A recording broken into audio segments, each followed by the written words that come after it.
বুঝতেনই না। আমিও তো উনি আসি জানলে নাও বুঝতে পারতাম। ওনার যে কেলেঙ্কারি আছে আমার তো সেই কেলেঙ্কারি নাই। তারেক, আপনার কাছে একটু জানতে চাই যে জাতীয় নাগরিক পার্টির আহ্বায়ক জনাব নাহিদ ইসলাম বলেছেন যে ঐকমত্যের নামে কিছু দল জনগণের সাথে প্রতারণা করছে। তাহলে যে গতকালকে জুলাই সনদ স্বাক্ষর অনুষ্ঠানে 25টি দল গিয়েছেন, কারো কি জাতির সাথে প্রতারণায় অংশ নিলেন কিনা আপনার পর্যবেক্ষণ কি বা মতামত জানতে চাই। এখানে 33টি দলের মধ্যে যদি এনসিপি বাদ থাকে তাহলে তাদের হিসেবে বাকি সবগুলো দলই প্রতারণা করেছে। তো এখন প্রশ্ন হলো, এতগুলো দল প্রতারণা করলো নাকি এনসিপি নিজেই প্রতারণা করলো? আমরা ওইটাই বলছিলাম, এখনো আশা করি যে এনসিপি এখানে স্বাক্ষর করবে। আমাদের ভাই তারা, আমরা একসাথে আন্দোলন করেছি এবং এখানে জিত করার সুযোগ নাই। এতগুলো দল যে বিষয়ে একমত হয়েছে, তাদের ভিন্ন মত যেটা আছে, এতগুলো দলের বিষয়টা দেখেন, একটা প্রশ্ন কিন্তু করা হতো, বাধ্য করা হতো বিএনপিকে যে এতগুলো দল এই বিষয়ে একমত, বিএনপি শুধু দ্বিমত। যেমন আমি স্পেশালি বলি যে প্রধানমন্ত্রী 2 বার থাকবে, এর বেশি পারবে না, 2 মেয়াদের বেশি। বিএনপি রাজি ছিল না। যখন সকল দল বলল যে আপনারা এটা করেন, তখন তারা দেখছে যে না, এতগুলো দলের বিষয় আমরা মতামত আমরা উপেক্ষা করতে পারি না, তারা কিন্তু মেনে নিয়েছে। তা এটা কি শুধুমাত্র বিএনপির মেনে নেওয়া কমিশন যে তারা তাদেরকে যেটা দাবি দেবে সেটা মেনে নেবে, এটা মেনে না নিলে খেলবো না, এরকম? তো এই জিতটা শেখ হাসিনা করতো, শেখ হাসিনা এই জিতটা করতো এবং জিদে পুরা দেশ সাক্ষাৎ হয়ে গেছে। এখন সেই জিদ আমাদের এনসিপির উপর ভর করছে। এবং দেখেন, আমাদের এই জুলাই সনদে আমরা কি কি বিষয়ে জাতির জন্য সুখবর আছে। 2 বছর মেয়াদ, এই প্রধানমন্ত্রীর মেয়াদ, এর বেশি হবে না। প্রধান বিচারপতি নিয়োগ, এটা তো আগে সরকারিভাবে প্রধানমন্ত্রী আর রাষ্ট্রপতি মিলে একটা সরকারি দল করতো। এখানে বিরোধীদের পার্টিসিপেশন থাকবে। নির্বাচন কমিশন নিয়োগ এবং স্বাধীন পুলিশ কমিশন, যেটা আমরা দেখতাম কি যে রাজনৈতিক দলগুলো পুলিশকে ব্যাপকভাবে ব্যবহার করত। সেটা স্পেশালি শুধুমাত্র আওয়ামী লীগ না, আওয়ামী লীগ, বিএনপি, এরশাদ সহ যারা যখন ক্ষমতায় ছিল, সেই শেখ মুজিবুর রহমান থেকে শুরু করে সবাই পুলিশকে দলীয় কাজে ব্যবহার করছে। আমরা কিন্তু এইখানে এই স্বাধীন পুলিশ কমিশনের মাধ্যমে সেখান থেকে একটা মুক্তির পথ পাচ্ছে আর কি। তো এইরকমভাবে জুলাই সনদের অনেক স্ট্রেংথ আছে। এগুলোর অংশীদার এনসিপি, জামাত, বিএনপি সবাই মিলেই কিছু কিছু নোট অফ ডিসেন্ট। আসলে কি নোট অফ ডিসেন্ট হলো, আপনার এই বিষয়টা আপনি দিলেন, আমরা এটাকে একবারে আপত্তি করছি না, কিন্তু এটার বাস্তবায়ন প্রক্রিয়া বা এটার সাথে একটা শর্ত জোড়াই দিচ্ছে, এটা এরকম করেন, এটা কিন্তু নোট অফ ডিসেন্ট। হ্যাঁ, তো এই নোট অফ ডিসেন্টগুলো অনেক বড় বাধা, এরকমটাও না। তো যাই হোক, এখানে অনেকগুলো বিষয় সামনে আসছে। তার মধ্যে প্রধান সমস্যা হলো যে জায়গাতে ছকটা আঁকা হয়েছিল গণভোটকে কেন্দ্র করে, যে এই গণভোটটা এরকমভাবে ছড়ায় দেওয়া হবে যে এখানে পিআরের অপশন আছে, এখানে আরও বেশ কিছু ডিসিশনাল জায়গা আছে যেগুলোতে বিএনপি একরকম, জামাত একরকম বা এনসিপি একরকম। তাহলে গণভোটটা যদি এরকম হয়, বিএনপি জামাতের ভিন্ন মতের উপরে হয়, তাহলে তো এই গণভোটে বিএনপি একদিকে প্রচারণা করবে, জামাত একদিকে প্রচারণা করবে, এনসিপি একদিকে প্রচারণা করবে। তার মানে কি? তার মানে হলো আমরা জুলাইয়ের যারা শক্তিরা আছি, সেই শক্তিরাই পরস্পরের বিরুদ্ধে ক্যাম্পেইন করতে হবে সেই গণভোটে। অথচ আমাদের গণভোটের ক্যাম্পেইন হওয়ার কথা ছিল যে আমরা এই সনদের পক্ষে কি পক্ষে না, সবাই মিলে সনদের পক্ষে কে না, সামগ্রিকভাবে। সেই জায়গা থেকে কত ভয়ঙ্কর একটা ছক যে এই গণভোটকে কেন্দ্র করে যে জনগণ পিআরের পক্ষে না বিপক্ষে, এই রকম শর্তগুলো চাওয়া। তো এই অন্যায় শর্তগুলো যখন রাজনৈতিক দলগুলো ব্যাপকভাবে বুঝে গেল, তখন তারা কিন্তু, আমরা একটা আইডিয়া দিয়ে দিলাম যে ঠিক আছে, তাহলে গণভোট যেহেতু হচ্ছে, তাহলে এই গণভোটটা যেন নির্বাচন আয়োজনের জন্য কোনো বাধা না হয়, এই জন্য নির্বাচন আয়োজন যেদিন হবে, জাতীয় নির্বাচন, ওই দিনই গণভোটটা হয়ে যাক। তখন সবাই মেজরিটি রাজি হয়। আমার কাছে অদ্ভুত লাগছে যে এনসিপি প্রথম দিন মনে হয় রাজি হয়েছিল, পরে যায় সেটা আবার রিফিউজ করে। কি কারণে প্রথমে রাজি হয়ে পরে? আমি জানি না, এটা তুষার ভাইরা বলতে পারবে তারা প্রথমে কি কারণে রাজি হয়েছিল। তো আলটিমেটলি এখন তো সবাই রাজি, এনসিপি ব্যতীত, তাহলে স্বাক্ষর করলো কেন? তাই না? ধন্যবাদ আপনাকে। জনাব তুষার, তারেক যেটা বলছিল যে আপনাদের ভিতরে একরকম জেদ তৈরি হয়েছে শেখ হাসিনার মতো, এবং প্রতারণার বিষয়টি বলছে যে 25টি দল প্রতারণা করেছে নাকি এনসিপি প্রতারণা করেছে, এমন একটি প্রশ্ন তিনি তুলেছেন। আমি একটু জানতে চাই যে বিএনপির তো অনেকগুলো বিষয়ে নোট অফ ডিসেন্ট ছিল, তারপরেও তো দলগুলো যে কমিশনের আশ্বাসে সই করেছেন, আপনারাও তো যেতে পারতেন। আমরা এই দলগুলো প্রতারণা করেছে এরকম কোনো ভাষা ব্যবহার করেছে আমার মনে পড়ে না। আমরা বলেছি যে জনগণের সাথে এটা প্রতারণা করা হবে যদি আপনি এটা নিশ্চিত না করেন। এটা অ্যাড্রেসটা ছিল সরকারের প্রতি, কমিশনের প্রতি। ফলে এটা তো বুঝতে হবে যে কোন কথাটার মানে প্রাপক কারা। রাজনৈতিক দলগুলো অবশ্যই তাদের এই কমিশনের পুরো টাইমে তাদের খুব গুরুত্বপূর্ণ ভূমিকা আছে, ইনক্লুডিং বিএনপির সাথে আমাদের অনেক ফান্ডামেন্টাল পার্থক্য আছে। কিন্তু এটা সত্য যে বাংলাদেশের এই যে এটা তো চর্চা ছিল না বাংলাদেশে, সমস্ত রাজনৈতিক দল একসাথে বসে 7-8 মাস ধরে এই লম্বা তর্ক করলো। এবং আপনি ভাবা যায় না যে কনস্টিটিউয়েন্ট পাওয়ার, বেসিক স্ট্রাকচার, সংবিধানের খুঁটিনাটি ধরে ধরে রাজনৈতিক দলগুলো নিজেদের আর্গুমেন্ট সাজাচ্ছে। This is really good thing for Bangladesh politics. কিন্তু আমরা বলেছি যে এটা একটা রাজনৈতিক ভাষা, যে এই জিনিসটা না করলে প্রতারণামূলক হবে। কথাটার মধ্যে মানে আপনি প্রতারক, আমি প্রতারক, কথাটা এরকম না। এটা জনগণের সাথে এক ধরনের প্রতারণা, তামাশা করা হবে, যে এগুলো রাজনীতিবিদরা সবসময় বলে। পুরো জিনিসটাই হচ্ছে যে এইটা বাস্তবায়নের অঙ্গীকার না পেলে আমরা তো ঐক্যমত হলামই, তাহলে আর এরপর ইলেকশন দিয়ে দেন, তাহলে আর এই সেরেমনি এগুলো করার অর্থ কি? এটা ছিল আমাদের বক্তব্য। এর বাইরে হচ্ছে আপনি আরেকটা প্রশ্ন করলেন, সম্ভবত আরেকটা প্রশ্ন কি ছিল আপনার? আরেকটা প্রশ্ন ছিল যে বিএনপি নোট অফ ডিসেন্টের মধ্যেও তো দলগুলো গিয়েছেন। হ্যাঁ, না, নোট অফ ডিসেন্ট আমরাও তো যেতাম যদি ওই বাস্তবায়ন পদ্ধতির উল্লেখ থাকতো। আমাদেরও তো নোট অফ ডিসেন্ট আছে। হ্যাঁ, কিন্তু আপনি নোট অফ ডিসেন্টের ক্ষেত্রে একটা জিনিস খেয়াল রাখবেন যে আপনি যখন একটা মিটিংয়ে বসেন তখন সবাই একটা জিনিসের সিদ্ধান্ত নিচ্ছে, তখন আপনি ওটার সাথে একমত। আপনি কি বলেন যে আমার এটাতে নোট অফ ডিসেন্ট আছে, কিন্তু তাতে করে কি সিদ্ধান্ত আটকে যায়? সিদ্ধান্ত আটকায় না। মানে এটা দ্বিমত সহকারে একমত। আপনি একটা নোক্তা দিয়ে রাখলেন, কিন্তু সিদ্ধান্তটা এটা হিস্ট্রি জানবে, এটা ডকুমেন্টে লেখা থাকবে যে আপনার দ্বিমত ছিল এই বিষয়ে, স্পেসিফিক বিষয়, কিন্তু এটা হয়ে যাবে। এখন আপনি মূল প্রস্তাবের তুলনায় দ্বিমত যদি বেশি গুরুত্ব পায় তাহলে তো প্রবলেম। তো বেশিরভাগ রাজনৈতিক দলই উচ্চ কক্ষে পিয়ারের ব্যাপারে একমত, বেশিরভাগ না মানে সবাই, কিন্তু বিএনপির হচ্ছে এখানে দ্বিমত আছে। তাহলে এখন কোনটা প্রাধান্য পাওয়া উচিত? বেশিরভাগ যারা আছে তারাই, তাই না? এবং তার চেয়ে বড় কথা হচ্ছে আরেকটা পদ্ধতিগত বিষয় হচ্ছে, আপনি যখন নোট অফ ডিসেন্ট গুলো দলগুলো রাখছিল তখন কিন্তু বাস্তবায়ন পদ্ধতি নিয়ে আলাপ হয় নাই। বাস্তবায়ন পদ্ধতিটা পরে এসেছে, এবং বাস্তবায়ন পদ্ধতিতে বলা হয়েছে যে মানে তখন যে এটা যে গণভোট করা হবে, এই জিনিসটা তো আপনি শুরুতে যখন আলোচনা করছিলেন, মানে নোট অফ ডিসেন্ট সহ গণভোট হয় না। গণভোট মানে হচ্ছে জনগণ এটাকে পাশ করে দিচ্ছে। জিয়াউর রহমান গণভোট করেছেন 19টা দফার উপরে, তো জনগণ তো বলে নাই যে 12টার সাথে একমত, 7টার সাথে একমত না, এভাবে হয় না। যখন নোট অফ ডিসেন্ট ছিল তখন গণভোটের প্রশ্নটা আসে না, গণভোটের প্রশ্নটা এসেছে পরে। তাহলে যখন আপনি গণভোট করছেন তখন আপনাকে দুটো জিনিস করতে হবে, হয় নোট অফ ডিসেন্ট গুলো ডিসলভ করতে হবে, অথবা নোট অফ ডিসেন্টের বাইরে কিছু কিছু গুরুত্বপূর্ণ জিনিসকে নিয়ে আসতে হবে। এই কোনোটাই করা হয় না করা হতে একটা, যেমন একেবারে সর্বসম্মতভাবে একমত হচ্ছে মাত্র 27টা বিষয়ে, বাকি 84টার মধ্যে বাকি 36টা প্লাস বিষয়ে কারো না কারো দ্বিমত আছে। এটা আপনি কিভাবে সেটেল করবেন? এটা সেটেল করার পদ্ধতি হচ্ছে যে আপনাকে এই নোট অফ ডিসেন্ট রাখা যাবে না। আমরা মনে করি নোট অফ ডিসেন্ট থাকতে পারে, খুব মাইনর কিছু জিনিস আছে সেগুলো আপনি অ্যাপেন্ডিক্স কিংবা পরিশিষ্ট লেখা থাকতে পারে, কিন্তু মেজর যেগুলো আছে, আপনি ধরেন এখানে বলা হয় যে বিএনপি 600টাতে রাজি হয়েছে, 2টাতে রাজি হবে না কেন বা রাজি হতে পারবে না কেন? এখানে রাজনীতিটা হচ্ছে ধরেন দুদক, এখন দুদকের প্রধান নিয়োগ দেবে কে? দুদক একটা সাংবিধানিক প্রতিষ্ঠানের প্রস্তাব এসছে, তাহলে সাংবিধানিক প্রতিষ্ঠানে নিয়োগ দেবে কে? এটা হচ্ছে ফান্ডামেন্টাল প্রশ্ন। সাংবিধানিক প্রতিষ্ঠানে নিয়োগ যদি প্রধানমন্ত্রীর কাছে থাকে, এরপর যদি আপনি দুদকের 600 কেন 6000 সংস্কার করেন, কোনো লাভ হবে না। তো মূল জিনিসটাই হচ্ছে নিয়োগ পদ্ধতিটা কার কাছে থাকবে। এরকম ফান্ডামেন্টাল 2-3টা বিষয় এসে অনেকগুলো জিনিস আটকে গেছে। এটার বাইরে 600, 700, 1000 যত কিছুতে আপনি একমত হন, কোনো লাভ হবে না। ফলে ওই কারণে আমরা এই ফান্ডামেন্টাল জিনিসগুলো, এটা কোনো জেদের প্রশ্ন না, এটা হচ্ছে ফার্মনেসের প্রশ্ন, যে এটা ছাড়া আমরা এই জিনিসটা করবো না। ধন্যবাদ।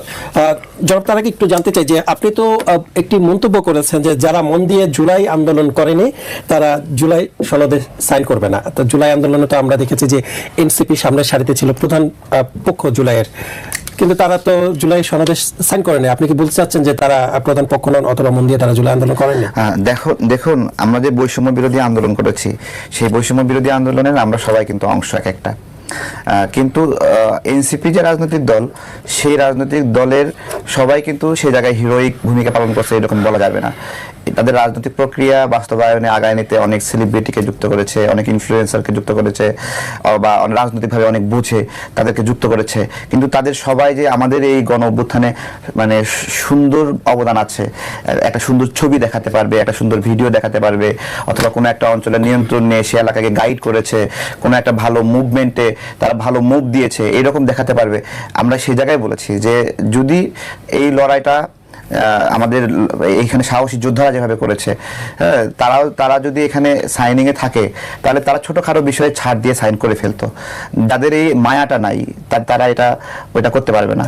আমি স্পেসিফিক্যালি ওখানে জায়গাপুর নাম বলেছি যে আমাদের গণ অভ্যুত্থানের মাঠ পর্যায়ে তার ভূমিকা কি বা কতটুকু ভূমিকা, হয়তো বা বিদেশ থেকে ব্লগিং করেছে, একটা মতামত দিয়েছে, সে পরামর্শ দিয়েছে, বাট মানে সে তো আমাদের জুলাইয়ের অনেক বড় স্টেক হোল্ডার এরকম না, বাট সে এখানে এসে অনেক বড় হাইলাইটেড একজন ব্যক্তি। অথবা আমার পাশে তুষার ভাই আছে, আমি আপনার হলো জুলাইয়ে তার অনেক বড় ভূমিকার বিষয় আমি জানি না, আসলে আমি জানি না, আমার ব্যর্থতা। হয়তো উনি কোনো একটা এলাকায় বড় আন্দোলন করেছে বা ওনার কোনো এলাকায় নেতৃত্ব দিয়েছে, অনেক বড় সমন্বয় করেছে, করতে পারে, বাট আমার আশেপাশে আমরা যে টেরিটরিতে লড়াই করেছি, পুলিশের সাথে সংঘর্ষ লিপ্ত হয়েছি, বিজিবির সাথে, র্যাবের সাথে, সেনাবাহিনীর মুখোমুখি দাঁড়াইছিলাম, সেই জায়গাগুলোতে আমাদের আশেপাশে তারা ছিল না। ওইখান থেকেই মতামত দিচ্ছে যে যারা কেউ যদি এইভাবে লড়াইটা করে দেশের জন্য, এত মায়া নিয়ে পুলিশের সামনে দাঁড়ায়, বুক চিতে দাঁড়ায়, তাহলে সে জুলাই সনদের ছোটখাটো আপত্তি, এতগুলো দল একমত হয়েছে, সে কেন আপত্তি করবে? ওইখান থেকে আমি এটা বলেছিলাম। এবং আমাদের গণ অভ্যুত্থানের একবারে আমরা যখন খুব করে লড়াই করছিলাম, তখন আমাদের অনেক জামাত ইসলামের নেতাদের সাথে কথা হয়েছে, ঠিক আছে? তো তাদের একটা প্রাইমারি এই যে 16 তারিখ, 17 তারিখ, 18 তারিখ, 20 তারিখ তাদের টিকিটটাও কিন্তু আমরা দেখিনি। হ্যাঁ, আমি গ্রেপ্তার হওয়ার যেদিন গ্রেপ্তার হলাম 20 জুলাই, সেই 20 জুলাইয়ের আগ পর্যন্ত আমার আশেপাশে কোনো জামাত বা তাদের গুরুত্বপূর্ণ কাউকে আমরা যোগাযোগ করেও পাইনি। মানে আপনি কি দেখেননি তাদেরকে? না না, আমি দেখি, কিন্তু তারা তো ছিল হয়তো বা আমার সামনে পড়েনি, আমার আশেপাশে কানেক্টেড সামনে পড়েনি বলে যে তারা, এবং আমরা যাদের সাথে যোগাযোগ করেছি তারাও বলছে যে শেখ হাসিনার পতন হয়ে লাভ কি, এই ধরনের মন্তব্য করেছে। তো ওইখান থেকে কারা করেছিলেন এটা? জামাতের? হ্যাঁ, জামাতের অনেক নেতা বলেছে যে শেখ হাসিনা, তাদের একটা বিষয় ছিল, যেমন জামাতের শফিকুর রহমান সাহেব 2023-এর যে ইফতার মাহফিল ছিল, ইফতার মাহফিলে সরাসরি বলেছিল যে এইভাবে বলেছিল যে আমরা আওয়ামী লীগের সঙ্গে যুদ্ধ করতে চাই না। তার স্পেসিফিক, আবার আমি ওই প্রোগ্রামে ছিলাম সেখানে, এবং সেই প্রোগ্রামে উনি আমার হাতে চুমু দিয়েছিল, ঠিক আছে? তো চুমু দিয়েছিল বলতে আপনার হলো উনি জানে আমি জামাতের, আমাদের অফিসে জামাতের অনেক নেতা কর্মীকে জায়গা দিয়েছি, আমাদের 2টা ম্যাচ আছে, সেই ম্যাচে জামাত শিবিরকে তো কেউ সাধারণত তাদের আবাসিক ব্যবস্থাপনাতে ঢুকতে দেয় না, ভাড়া দেয় না, তারা অনেক একটা সংকটে ছিল, তারাও অনেক ফাইট করেছে, লড়াই করতে, অস্বীকার করা যাবে না। কিন্তু আমরা আমাদের জায়গাতে আমাদের 2টা বাড়ি তাদেরকে পুরোপুরি ছেড়ে দিয়েছিলাম, বছরের পরে বছর, প্রায় 12 বছর ধরে আমাদের বাড়িগুলোতে শিবিরের ছেলে। ধন্যবাদ আপনাকে, ধন্যবাদ আপনাকে। এখন অবস্থান করছে জনাব তুষার, তারেকের অনেকগুলো প্রশ্ন, তিনি বলছিলেন যে আপনারা অনেককে জায়গা দিয়েছেন দলে যারা সরাসরি ভূমিকা রাখেননি, এটা নিয়ে সমালোচনা করেছেন। এটার উত্তর? এটা সমালোচনা না, মানে এটা আমার দলেও তো অনেকে ভূমিকা রাখেনি। হ্যাঁ, আপনার দলে অনেকে ভূমিকা মানে আপনারা যাদেরকে জায়গা দিয়েছেন অনেকে, যেমন তিনি একজন স্পেসিফিক একজনের নামও বললেন। তো মানে জুলাইয়ের আন্দোলনের সাথে যারা সরাসরি সম্পৃক্ত নন, তাদের কাছে কি জুলাইয়ের মায়াটা থাকবে? আচ্ছা, প্রথমত বলি যে এগুলো খুব সিরিয়াস কোনো প্রশ্ন বা মন্তব্য না, তবু আমি এটা রেকর্ডের সাথে বলে রাখি। শেখ হাসিনা পঞ্চদশ সংশোধনী করেছিলেন, সেখানে বলা ছিল যে ওই সংবিধানের যে কোনো ধারা, উপধারা নিয়ে প্রশ্ন করা, এটাকে চ্যালেঞ্জ করা, এটা হচ্ছে রাষ্ট্রদ্রোহী অপরাধ। রাষ্ট্রদ্রোহী অপরাধ মানে হচ্ছে আপনার ফাঁসি। আমরা এই পরিস্থিতিতে গত 6 বছর 18 সাল থেকে 24 সাল পর্যন্ত ঢাকা সহ সারা বাংলাদেশের বিভিন্ন জায়গায় ওপেন সেমিনার, সিম্পোজিয়াম ইত্যাদি নানা কিছু করে এই সংবিধানটা কেন বাতিল করতে হবে, কেন এটা পরিবর্তন করতে হবে, এই কথা লাগাতারভাবে বলে গেছি। এটা জানে না এমন ব্যক্তি, রাজনৈতিক সংশ্লিষ্ট এমন ব্যক্তি খুব কম আছে। আর তারেক সাহেবের তো এটা জানাই উচিত, কারণ ওনারা যে প্রক্রিয়ার মধ্যে দিয়ে এসছেন, এটা এই যে কোটা সংস্কার আন্দোলন এবং ইত্যাদি 18 সাল, এটাতে আমরা কত নিবিড়ভাবে জড়িত ছিলাম এটা সবাই জানে, মানে যারা রাজনীতি সচেতন মানুষ তারা জানে। এর বাইরে হচ্ছে আমি কোনোদিনই আমি যেহেতু এগুলোকে সেল করতে চাই না, যে কোথায় কি করেছি না করেছি, এগুলো ছবি আছে কিনা, ভিডিও আছে কিনা, এভাবে তো ব্যাপারগুলো দেখি না। তবু আমি বলি, 19 জুলাই জুম্মার নামাজের আগে পল্টনে আমাদের মিছিলে গুলি চালিয়েছে পুলিশ। সেখানে থাকা একজন ব্যক্তি আজকে বাংলাদেশের চিফ প্রসিকিউটর তাজুল ইসলাম, তিনি ওই মিছিলে উপস্থিত ছিলেন। You can ask him. এবং ওইখানে ওই মিছিল, তখন তো ইন্টারনেট ছিল না, ওই মিছিলে গুলি চালানোর পরে, আমরা ছত্রভঙ্গ হয়ে যাওয়ার পরে, আই টক টু AFP, মানে তারা কল করেছিল আমাকে, ফ্রান্সের যে ফরাসি সংবাদ সংস্থা, তারা আমাকে জিজ্ঞেস করেছিল কি হয়েছে ইত্যাদি ইত্যাদি। তো আমি বলেছি যে এই সমস্ত ঘটনার দায় শেখ হাসিনা এবং তাকে পদত্যাগ করতে হবে, এটা এখনো রেকর্ড আছে। এবং সেটা কে আমাকে সাক্ষাৎকার নিয়েছিলেন, এখন যিনি প্রেস সচিব, তিনি হয়তো এখন ওনার খেয়াল আছে কিনা, তিনি হয়তো আমার ফোনে আমার নাম্বার কারোর কাছে পেয়েছেন, কল করেছেন, যে কোনো আন্দোলনকারী হিসেবে। এবং জুলাইয়ের প্রতিদিন আমরা রাস্তায় ছিলাম, ঠিক আছে? এখন আমি যদি জানতাম আগে যে তারেকের কাছে গিয়ে চেহারা দেখালে তারপর এটার একটা ভ্যালিডিটি পাওয়া যাবে, তাহলে সেটাই করতাম, ঠিক আছে? উনার সার্কেলে, উনার আশপাশে উনি এখন একসময় যাদের সাথে ছিলেন, এখন যাদের সাথে নাই, তারা সবাই জানে তো যে আমরা জুলাই, মানে অন্য সব বাদ দিলে জুলাই মাসে আমরা কোথায় আন্দোলন, কোন পয়েন্টে কিভাবে করেছি। ঠিক, আমিও এখন জানলাম যে তারেক রাস্তায় ছিলেন, আমি এর আগে জানতাম না, ঠিক আছে? যাই হোক, আর আমি তো সব পাল্টাপাল্টি পছন্দ করি না, কিন্তু কথাটা হচ্ছে যে আমি রাজনৈতিক দল, হ্যাঁ ঠিক আছে, আমি ওনাকে দেখি নাই।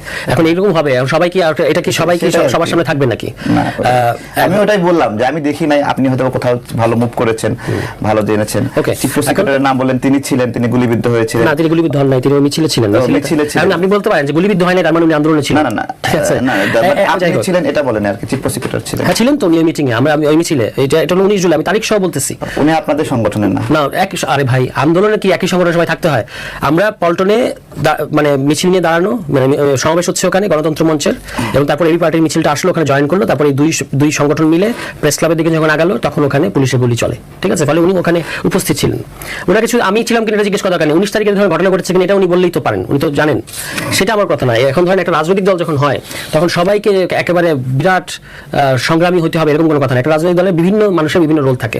এনসিপির প্রধান ব্যাপারটা হচ্ছে এটা যারা শীর্ষ নেতৃত্ব তারা সবাই, ধরেন নাহিদ ইসলাম দলের আহ্বায়ক, আখতার হোসেন তো এখানে প্রথম ছাত্রনেতার মধ্যে প্রথম রাজবন্দী, তারপরে আপনার হাসনাত, সার্জিস, নাসিরউদ্দিন পাটোয়ারি থেকে শুরু করে যারা টপ প্লেয়ার আছে, কিংবা এরপর হান্নান মাসুদ, সবাই তো এই আন্দোলনের গণ অভ্যুত্থানের শীর্ষ নেতৃত্ব। এটা কে আপনি তাকে পছন্দ করেন না করেন এটা ঐতিহাসিক সত্য। তাসনিম যারা এই দলে যুক্ত হয়েছেন তার মনে হয়েছে যে এখন তার একটা কাজ করার সুযোগ। দেখেন, এইটাই তো গণ অভ্যুত্থানের বিউটি, যে একটা মানুষ তার কাজের ক্ষেত্র আলাদা, এরপর এমন একটা স্কোপ তৈরি হয়েছে তার মনে হচ্ছে যে এখানে এসে এখন কাজ করা যাবে, সুযোগ দেওয়া যাবে। এবং আমরা তো মনে করি যে দিস ইজ গোয়িং অন। আমরা স্লোগানে বলি না যে আবু সাইদ মুগ্ধ শেষ হয় যুদ্ধ, গণ অভ্যুত্থান এবং এইটার কেন্দ্রিক যে বাংলাদেশটা করতে চাই, এইটার ফাইট তো চলছে। ফলে এক এক পর্বে 5 আগস্ট পর্যন্ত একটা পর্ব শেষ হয়েছে, এরপরে এক এক পর্বে এক একজন যুক্ত হচ্ছে এবং তারা যথেষ্ট পরিমাণ ঝুঁকি নিচ্ছে। আপনি দেখতে পাচ্ছেন যে তাসনিম যারা একজন নারী হয়ে রাজনীতি করতে আসার কারণে তাকে কি ধরনের বুলিং এর শিকার হতে হচ্ছে, নিউ ইয়র্কে তার সাথে কি ধরনের আচরণ করা হলো, কিংবা আমাদের দলের অন্যান্য নারী কর্মীদের সাথে কি ধরনের বুলিং, সোশ্যাল মিডিয়া বুলিং করা হচ্ছে, আমাদেরকে কিভাবে থ্রেট দেওয়া হচ্ছে। যারাই পজিশন নিচ্ছে ওনাকে কি থ্রেট দেয় না? উনি যখন একটা পজিশন নেন, আওয়ামী লীগ থ্রেট দেয়, তো আমরা তো সবাই রিস্কের মধ্যে আছি। এখন আমাকে একটা কোনো বিপদে পড়ে তারপর দেখাতে হবে যে আমি খুব বিরাট বড় যোদ্ধা, এইভাবে আমরা রাজনীতিকে দেখি না। পলিটিক্যাল পার্টি অন্যভাবে কাজ করে। তো যাই হোক, এখন আমরা জুলাইয়ের প্রতি আমাদের দরদ নাই, মায়া নাই, এগুলো রেটরিক হিসেবে খুব সুন্দর, কিন্তু আসল কথা হচ্ছে জুলাইয়ের প্রতি মায়ার কারণেই তো আমরা এখানে গেলাম না। যে আমি তো এই রকম একটা ঐতিহাসিক ভুল হচ্ছে দেখতে পাচ্ছি, আমি তো সেখানে অংশ নিতে পারি না। তাহলে যে 25টা দল গেলেন, হ্যাঁ, মানে তাদের 25টা দল আপনি এখানে বলেন, এখানে ম্যাটার করে কারা কারা? একদম ফ্র্যাঙ্কলি বলেন, এখানে ম্যাটার করে আসলে যারা গেছেন তাদের মধ্যে 3-4টা দলের বাইরে বাকিরা ম্যাটার করে না। তারা সবাই সিট পার্টি। আপনারা তো মানে তারা সিট পার্টি। প্রথম 3টা দলের মধ্যে তো আপনারা আছেন। আমরা তো যাই নাই। আমি বলছি যারা গেছেন, আমরা যাই নাই, আমরা যাবো না, আমরা কিন্তু এই কথা বলি নাই, সাইন করবো না এটা বলি না। আমরা বলছি ওই জিনিসটা নিশ্চিত হওয়ার পরে, যেহেতু কমিশন মেয়াদ বাড়িয়েছে এবং মেয়াদ বাড়ানোর কারণে এখন আমরা নিশ্চয়ই তারা এই যে আমাদের যে উদ্বেগ বা কনসার্ন, এটাকে তারা অ্যাড্রেস করবে এবং তারপর আমরা অবশ্যই সাইন করতে প্রস্তুত। কিন্তু আমি বলছি ওখানে যারা গেছেন সংখ্যার দিক থেকে 25টা 30টা, কিন্তু আসলে তো এখানে এমন আছে যে বিএনপি যেখানে যাবে তার সাথে আরো 10টা যাবে, এরকম ব্যাপার আছে। জামাত যেখানে যাবে তার সাথে তার মানে সমমনা আরো 5টা যাবে, এরকমই তো ব্যাপারটা। তাহলে এখানে ম্যাটার করে আসলে 2টা 3টা 4টা দলের বেশি, বাকি দলগুলো ম্যাটার করে না। এরা হলো সিট পার্টি। এরা সবসময়, আমি আপনাকে বলি কমিশনের ঘটনা বললাম, তো কমিশনে নিয়মিত গেলাম, ধরেন আপনি হচ্ছেন আমি হচ্ছেন সেই সিট পার্টির একজন, ঠিক আছে, আপনি হচ্ছেন বিএনপি বা আপনি হচ্ছেন এনসিপি, এখানে বসে আছেন, আমরা পাশাপাশি বসেছি। আমাকে এরকম বলা হয়েছে যে আমাদের তো বুঝেন বিএনপির সাথে অমুক ব্যাপার আছে, এই কথাটা আমরা বলতে পারবো না, আপনারা বলেন। এগুলো ঘটেছে তো, এগুলো বাস্তব। তাহলে এদেরকে আমি এরা সংখ্যা হিসেবে হয়তো গুরুত্বপূর্ণ, কিংবা আমি এরকম ছবি দেখলাম যখন যে প্রধান উপদেষ্টার সাথে যারা ওই সনদটা তুলে ধরেছেন, 3-4জন পলিটিশিয়ানের বাইরে বাকিরা পরিচিতও না এবং তাদের কোনো ভূমিকাই নেই জুলাই, কিন্তু তারাও তো সাইন করছেন। এটাই তো ঘটে। আপনি যদি প্রধান উপদেষ্টা প্রথমে আসলেন, এয়ারপোর্টে আসলেন এবং তাকে ছাত্র নেতারা ঘেরাও করে আছেন, তিনি কথা বলছেন, ওই দৃশ্যটা মনে করে দেখেন, আর কালকের দৃশ্য মনে করে দেখেন। এইভাবেই পাওয়ারটা, কিংবা আমি বলবো যে এইভাবে আত্মসাৎ হয় মানে গণ অভ্যুত্থানের রেজাল্ট। কিন্তু গতকালকে আপনাদের সাথে যারা জুলাইতে অংশগ্রহণ করেছিল আন্দোলনে, তারা এখন উপদেষ্টা পদে আছেন, তারাও তো গিয়েছিলেন। তারা তো সরকারের পার্ট, সরকারি সিদ্ধান্ত, তাদেরকে সরকারি সিদ্ধান্ত তারা মানবে। তারা তো জুলাইয়ের একটা প্রধান পক্ষ, আপনাদের সাথেও তো না, তারা আন্দোলনে ছিলেন, তারা আন্দোলনের প্রধান পক্ষ, আবার তারা এখন সরকারের উপদেষ্টা। ফলে তারা তাদের মতো করে সিদ্ধান্ত নিয়েছেন এবং তার সরকারের থাকলে তো আপনাকে সরকারের মতো করে কাজ করতে হবে। আমরা আমাদের রাজনৈতিক জায়গা থেকে জানিয়েছি যে এটা করতে হবে। দুটোকে আমার মনে হয় যে মেলানোটা ঠিক হবে না। আচ্ছা, তারেক তো আবার আরেকটা কথা বলছিলেন যে আন্দোলনে কেউ বলছিলেন যে আমরা হাসিনা সরকারের পতন চাই না। এরকম তো অনেকেই এরকম তো বিএনপির অনেক নেতাও আছে, জামায়াত ইসলাম, তারা হয়তো বলে এরকম যদি তারা বলে থাকে দিস ইজ বিন ফার্সিক্যাল, মানে আমি এটা উত্তর দেব না। হাসনাতের ভিডিও আছে যে যেখানে বলতেছে যে আমরা we are open to be killed, মেরে ফেলেন, ঠিক আছে, এরকম বলতেছেন। এবং যেই 8 দফা যেটাকে বলা হয় যে তাদেরকে নিয়ে যাওয়া হয়েছিল, ঠিক আছে, এবং সেই 8 দফায় তাদের পুরো ক্লিপটা কোনো মিডিয়া কখনো প্রচার করেনি, এখন এটা প্রচারিত হচ্ছে। দেখা গেছে ওইটুকু অংশ প্রচার করা হয়েছে যেটুকু তারা 8 দফা মেনে নিচ্ছে, এরকম একটা জায়গা। এরপরে তারা কি বলেছেন ওইটুকুতে প্রচার হয়নি।